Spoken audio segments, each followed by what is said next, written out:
नाज़रीन, आपने स्टैचू को इजिप्ट में मौजूद गिजा पिरामिड के पास जरूर देखा होगा। इजिप्ट में मौजूद पिरामिड्स 4500 साल पुराने हैं, जबकि स्टैचू को स्टडी करने वाले साइंसदानों का कहना है कि ये स्टैचू उन पिरामिड से भी बहुत ज्यादा पुराना है और ये स्टैचू यहाँ पहले से ही मौजूद था। उनके मुताबिक इस स्टैचू को 2600 BC में बनाया गया था, यानी 4621 साल पहले। उस वक्त के एम्पायर्स ने 500 सालों तक इस एरिया में हुकूमत की और फिर आज से 4200 साल पहले 2200 BC में यहाँ सिविल वॉर शुरू हो गई और उस वक्त एक खतरनाक बीमारी भी फैल गई, जिसकी वजह से तब की हुकूमत पूरी तरह से खत्म हो गई। जिसके बाद लोग इस स्टैचू को भूल गए और वक्त के साथ साथ ये स्टैचू रेत में दबता चला गया। कई सदियों के बाद ये स्टैचू पूरी तरह से रेत में दब चुका था और किसी को भी इस स्टैचू के बारे में नहीं पता था। लेकिन 1400 BC में टूथमोसिस फोर्ट ने उस स्टैचू को फाइंड करके रेत से बाहर निकाल लिया। लेकिन जब इस किंग का दौर खत्म हुआ तो आने वाले किसी भी किंग ने स्टैचू पर ध्यान नहीं दिया। वो पिरामिड पर तो काम करवा रहे थे, लेकिन इस स्टैचू पर किसी ने भी ध्यान नहीं दिया। फिर हजारों सालों तक ये स्टैचू रेत में दबता चला गया, लेकिन इसका सर बाहर रह गया। उसके बाद 1817 में एक साइंसदान ने 107 लोगों के साथ मिलकर इस स्टैचू के चारों तरफ से रेत को हटाने की कोशिश की, लेकिन उस वक्त उनके पास टेक्नोलॉजी इतनी अच्छी नहीं थी, जिसकी वजह से वो रेत को जितनी देर में वहां से हटा रहे थे उतनी तेजी में रेत ज्यादा तेजी के साथ दोबारा स्टैचू को रेत में छुपा रही थी, जिसकी वजह से उस वक्त इस स्टैचू को रेत से बाहर नहीं निकाला जा सका था। जिसके बाद 1930 में एक इजिप्शियन साइंसदान सलीम हसन ने अपनी टीम के साथ मिलकर इस स्टैचू को रेत से बाहर निकालने की कोशिश की और ये स्टैचू को रेत से बाहर निकालने में कामयाब हो चुके थे और पहली बार लोग इस स्टैचू को पूरा देखने में कामयाब हुए। लेकिन अभी इसके अंदर छुपी तमाम चीजों के बारे में किसी को भी इल्म नहीं था।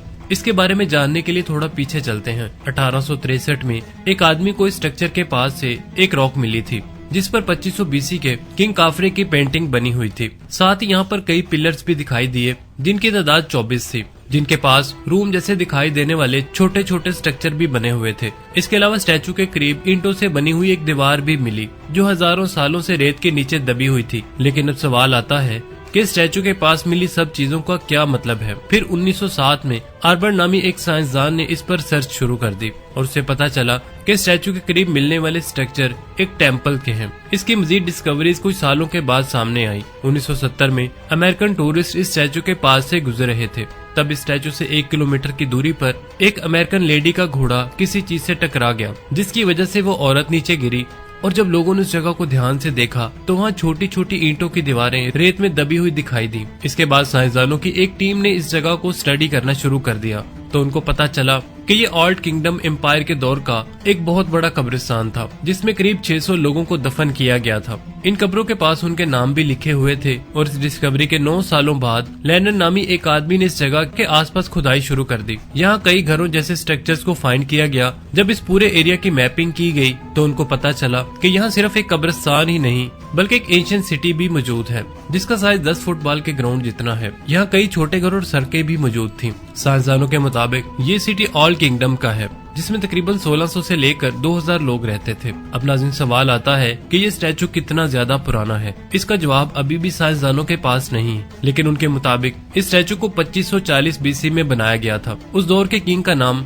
फेरो काफरे था और इस स्टैचू में जो चेहरा आपको दिखाई दे रहा है ये उसी किंग का है। लेकिन कुछ साइंसदानों के मुताबिक इस स्टैचू के एज 10,000 साल पुरानी है, यानी ये स्टैचू गिजा पिरामिड से हजारों साल पुराना है। इस स्टैचू की स्टडी करने के बाद पता चलता है कि इसमें इस्तेमाल होने वाले लाइमस्टोन में किसी टाइम में काफी ज्यादा नमी जज़ब हो गई थी। इसके किनारों पर पानी के गुजरने के निशान भी मौजूद हैं, जो बहुत ज्यादा हैरान करने वाली बात है, क्योंकि ये स्टैचू सहरा के जिस रेगिस्तान में मौजूद है वहाँ न होने के बराबर बारिश होती है। तो इस सूरत में इस रेगिस्तान के अंदर इस स्टैचू में इतनी ज्यादा नमी का जज़ब होना काफी ज्यादा सवालात तो खड़ा कर देता है। नाज़रीन, जिसका जवाब देते हुए साइंसदान इसकी एज का पिरामिड की एज से कई गुना ज्यादा बढ़ाते हैं, क्योंकि साइंसदानों का कहना है कि बेशक आज ये जगह बहुत ही ज्यादा बंजर है, लेकिन आज से 8500 BC के दौरान ये जगह काफी ज्यादा हरी भरी थी और यहाँ बहुत ज्यादा बारिश भी होती थी। तो शायद उस दौर में स्टैचू को बनाया गया होगा, जिसकी वजह से इसमें नमी जमा हो चुकी थी और इस पर पानी के निशानात भी बन गए।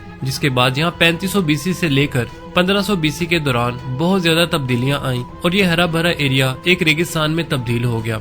इसके अलावा 1989 में एक और साइंसदान ने इसके बारे में अपनी एक थ्योरी दी, जिसके मुताबिक गिजा के पिरामिड 10,000 साल पुराने हैं उनके मुताबिक इन पिरामिड्स को कोराइन कॉन्स्टेलेशन की पोजीशन के मुताबिक बनाया गया था।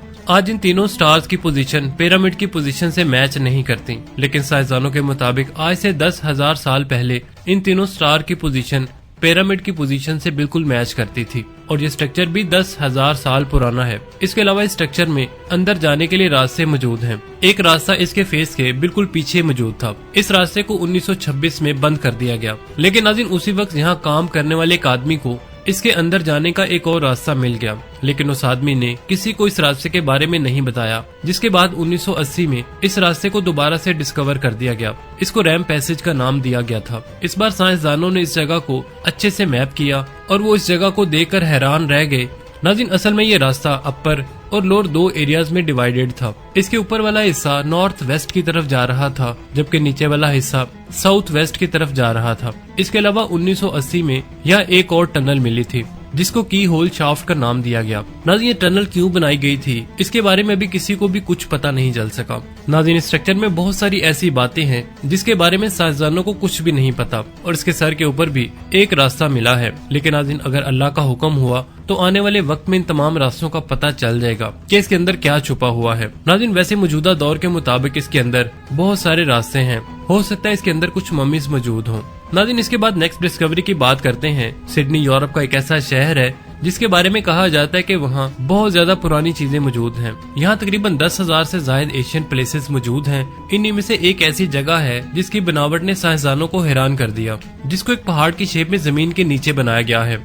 इसमें कई कमरे मौजूद हैं और हर कमरे का दरवाजा बहुत ही छोटा है। जब साइंसदानों ने इसे स्टडी किया तो उनको पता चला कि ये घर 4,000 साल पुराना है। दरवाजे छोटे होने की वजह से साइंसदानों ने सोचा कि शायद इस घर को दुश्मन से बचने के लिए बनाया गया हो।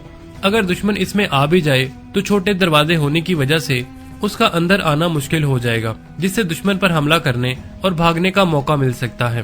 नाज़रीन 4,000 साल पुराना होने के बावजूद भी ये अभी भी बहुत अच्छी हालत में मौजूद है। नाज़रीन ये घर वाकई में बहुत हैरान कुन है। नाज़रीन ये थी आज की वीडियो, आपको कैसी लगी हमें कमेंट सेक्शन में जरूर बताइएगा। अगर वीडियो अच्छी लगी तो इसे लाइक और शेयर करने के साथ साथ हमारे चैनल को भी सब्सक्राइब कर लीजिए। मिलते एक नई और दिलचस्प वीडियो के साथ, तब तक के लिए आमिर सुहेल को इजाजत दीजिए। अल्लाह निगहबान।